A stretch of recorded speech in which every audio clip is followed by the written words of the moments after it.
Hello friends, welcome to biological classes Hindi. आशा करता हूँ कि आप लोग अच्छे होंगे और आप लोगों की पढ़ाई लिखाई बढ़िया तरीके से चल रही होगी।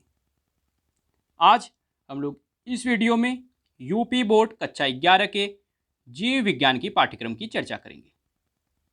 तो चलिए शुरू करते हैं बिना किसी देरी की।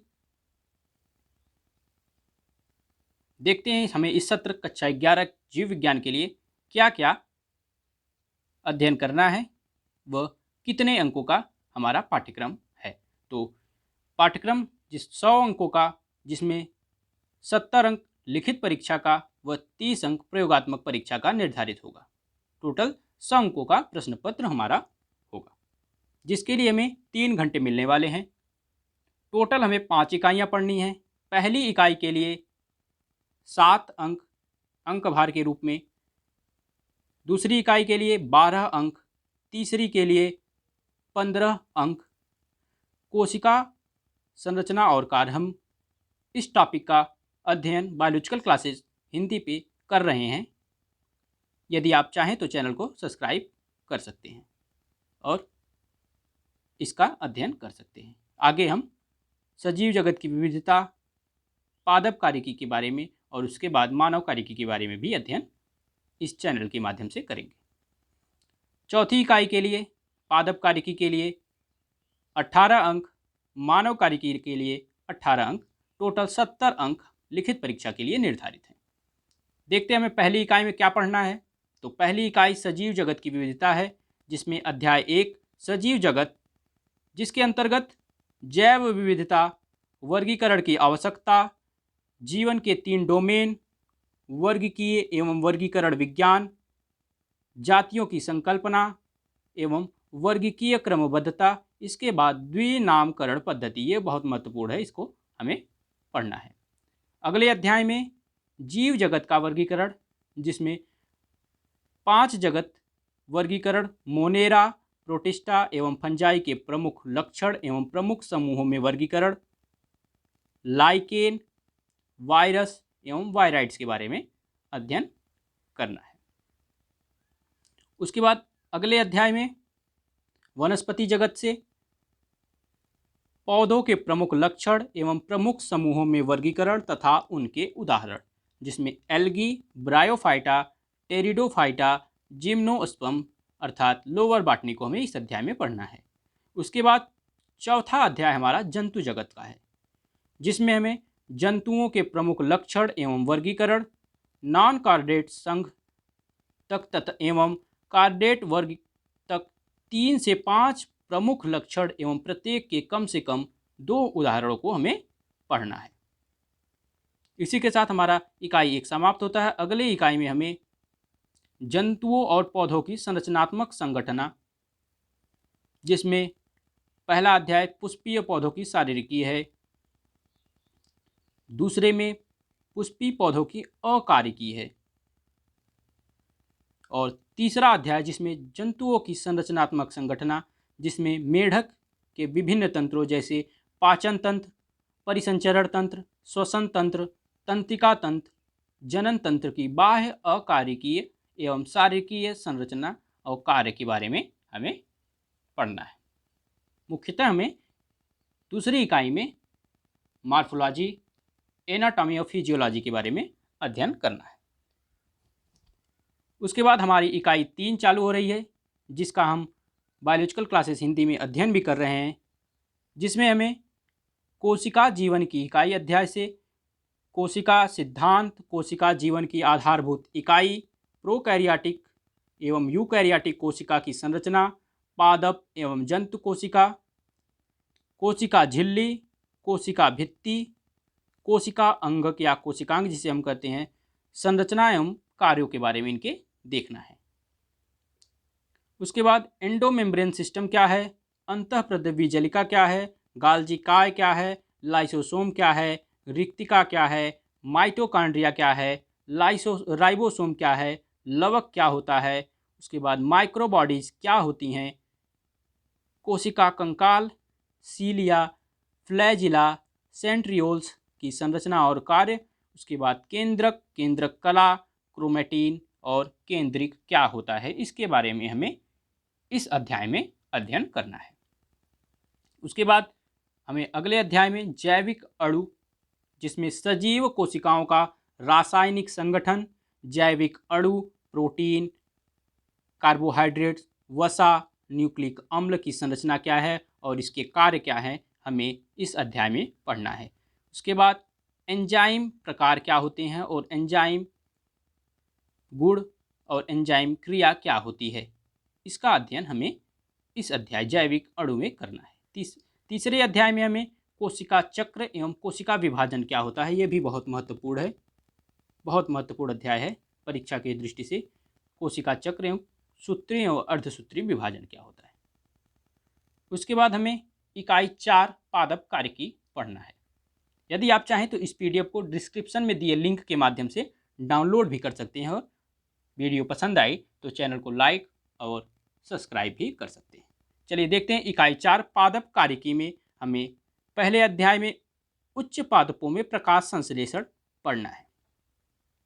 हायर प्लांटों में फोटोसिंथेसिस की क्रिया के बारे में हमें अध्ययन करना है, जिसमें प्रकाश संश्लेषण स्वपोषी पोषण एवं एक माध्यम। उसके बाद प्रकाश संश्लेषण का क्षेत्र क्या है, प्रकाश संश्लेषण में प्रयुक्त वर्णक का प्रारंभिक ज्ञान, प्रकाश संश्लेषण की प्रकाश रासायनिक एवं जैव संश्लेषी प्रावस्था क्या होती है, चक्रीय एवं अचक्रीय फोटोफॉस्फोरिलेशन क्या होता है, रासायनिक परासरण की परिकल्पना क्या है, प्रकाशीय श्वसन क्या होता है, C3 एवं C4 पथ क्या होता है, प्रकाश संश्लेषण को प्रभावित करने वाले कौन कौन से कारण हैं, उसके बारे में हमें इस अध्याय में पढ़ना है। उसके बाद अगला अध्याय पौधों में श्वसन, जिसमें गैसों का आदान प्रदान किस प्रकार होता है, कोशिकीय श्वसन क्या है, ग्लाइकोलिसिस क्या है, किण्वन क्या है, अवायवीय श्वसन क्या है, TCA चक्र एवं इलेक्ट्रॉनिक स्थानांतरण तंत्र, वायवीय ऊर्जा संबंध उत्पादित जिससे ATP अणुओं की संख्या क्या है, एम्फीबोलिक पथ क्या होता है, श्वसन गुणांक क्या होता है। इस अध्याय में हमें ये सब टॉपिकों को कवर करना है। उसके बाद अगला टॉपिक है पादप वृद्धि एवं परिवर्धन, तो जिसमें हमें बीजों का अंकुरण, पादप वृद्धि की प्रवस्थाएं एवं पादप वृद्धि दर क्या है, वृद्धि की परिस्थितियां क्या है, विभेदीकरण क्या है, पुनर्विभेदीकरण क्या है, पादप कोशिका के विकास का वृद्धि क्रम, वृद्धि नियंत्रक ऑक्सीन, जिब्रेलिन, साइटोकाइनिन और इथाइलिन हार्मोनों के बारे में भी अध्ययन करना है। ABA क्या होता है उसके बारे में भी हमें इस अध्याय में पढ़ना है। उसके बाद हमारा आखिरी अध्याय मानव कार्य की चालू होती है, जिससे हमें 18 अंक मिलने वाले हैं। तो इस इकाई में पहला अध्याय है श्वसन एवं गैसों का विनिमय किस प्रकार से होता है, हम उसे देखेंगे। मनुष्यों में तो जंतुओं में श्वसनांग, मानव का श्वसन तंत्र, श्वसन की क्रियाविधि एवं इसका नियंत्रण क्या है, गैसों का विनिमय, गैसों का परिवहन, श्वसन का नियमन, श्वसनीय आयतन, श्वसन के विकार जैसे दमा, इम्फाइसीमा का व्यावसायिक श्वसन रोग क्या होता है, उसके बारे में हमें पढ़ना है। अगले अध्याय में परिसंचरण एवं देह तरल, जिसके अंतर्गत हमें रुधिर की संरचना, रुधिर का वर्ग क्या है, रुधिर का जमना क्या होता है, लसिका की संरचना एवं कार्य, मानव परिसंचरण तंत्र, मानव हृदय की संरचना एवं रुधिर वाहिकाएं, कार्डियक चक्र, कार्डियक आउटपुट, ECG, दोहरा परिसंचरण क्या है, हृदय क्रिया का नियमन क्या होता है, परिसंचरण की विकृतियां, उच्च रक्तचाप एवं हृदय धमनी रोग, एंजाइमा, पेक्टोसिस, हार्ट फेल्योर क्या होता है, इसके बारे में हमें इस अध्याय में पढ़ना है। उसके बाद हमारा तीसरा अध्याय चालू होता है, जिसमें हमें उत्सर्जी उत्पाद एवं निष्कासन के बारे में, जिसमें उत्सर्जन की विधियां, एमिनोटेलिज्म, यूरियोटेलिज्म, यूरियोकोटेलिज्म, मानव उत्सर्जी तंत्र संरचना और कार्य।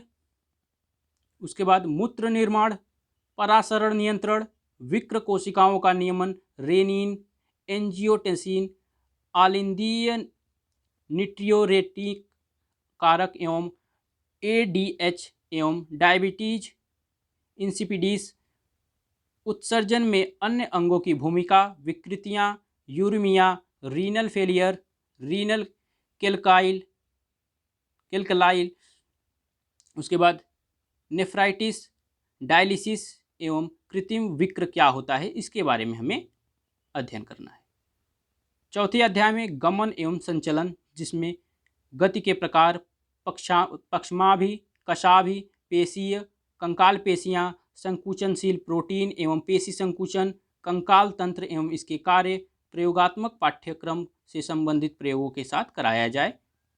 उसके बाद हमें संधियाँ, पेशी और कंकाल तंत्र के विकार, माइंथेसिनिया ग्रेविस, टिटेनी, पेशीय दुष्पोषण, संधि शोध, उसके बाद अस्थिसूरिता, सुशीरता, और उसके बाद गाउट, इन चीज़ों को हमें गमन एवं संचलन में पढ़ना है। उसके बाद तंत्रिकीय नियंत्रण एवं समन्वय में हमें तंत्रिका कोशिका एवं तंत्रिकाएं, मानव का तंत्रिका तंत्र, केंद्रीय तंत्रिका तंत्र, परिधीय तंत्रिका तंत्र, विसरल तंत्रिका तंत्र, तंत्रिकीय प्रेरणाओं का उत्पादन एवं संवहन।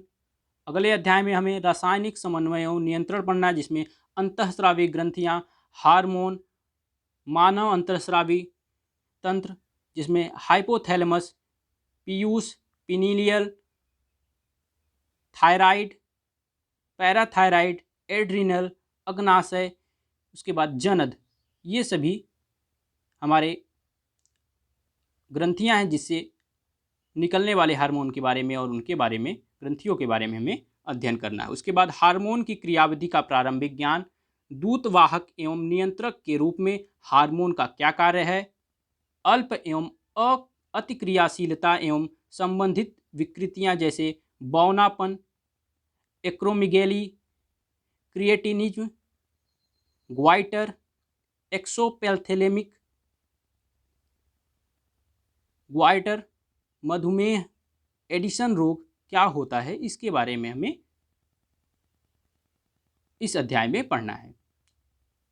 ये सभी अध्याय मिलकर हमारे 70 अंक बनाते हैं। अगला 30 अंक हमें प्रयोगात्मक कार्य से प्राप्त होगा।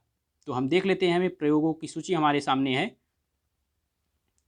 आप चाहे तो नोट करें या डिस्क्रिप्शन के माध्यम से इस पीडीएफ को डाउनलोड कर लें, जिसमें हमें प्रयोग दिया गया है जड़ के प्रकार, तना आदि का। उसके बाद दूसरे में द्विबीजपत्रीय एक बीजपत्रीय जड़ तने की अनुपस्थित काट करना।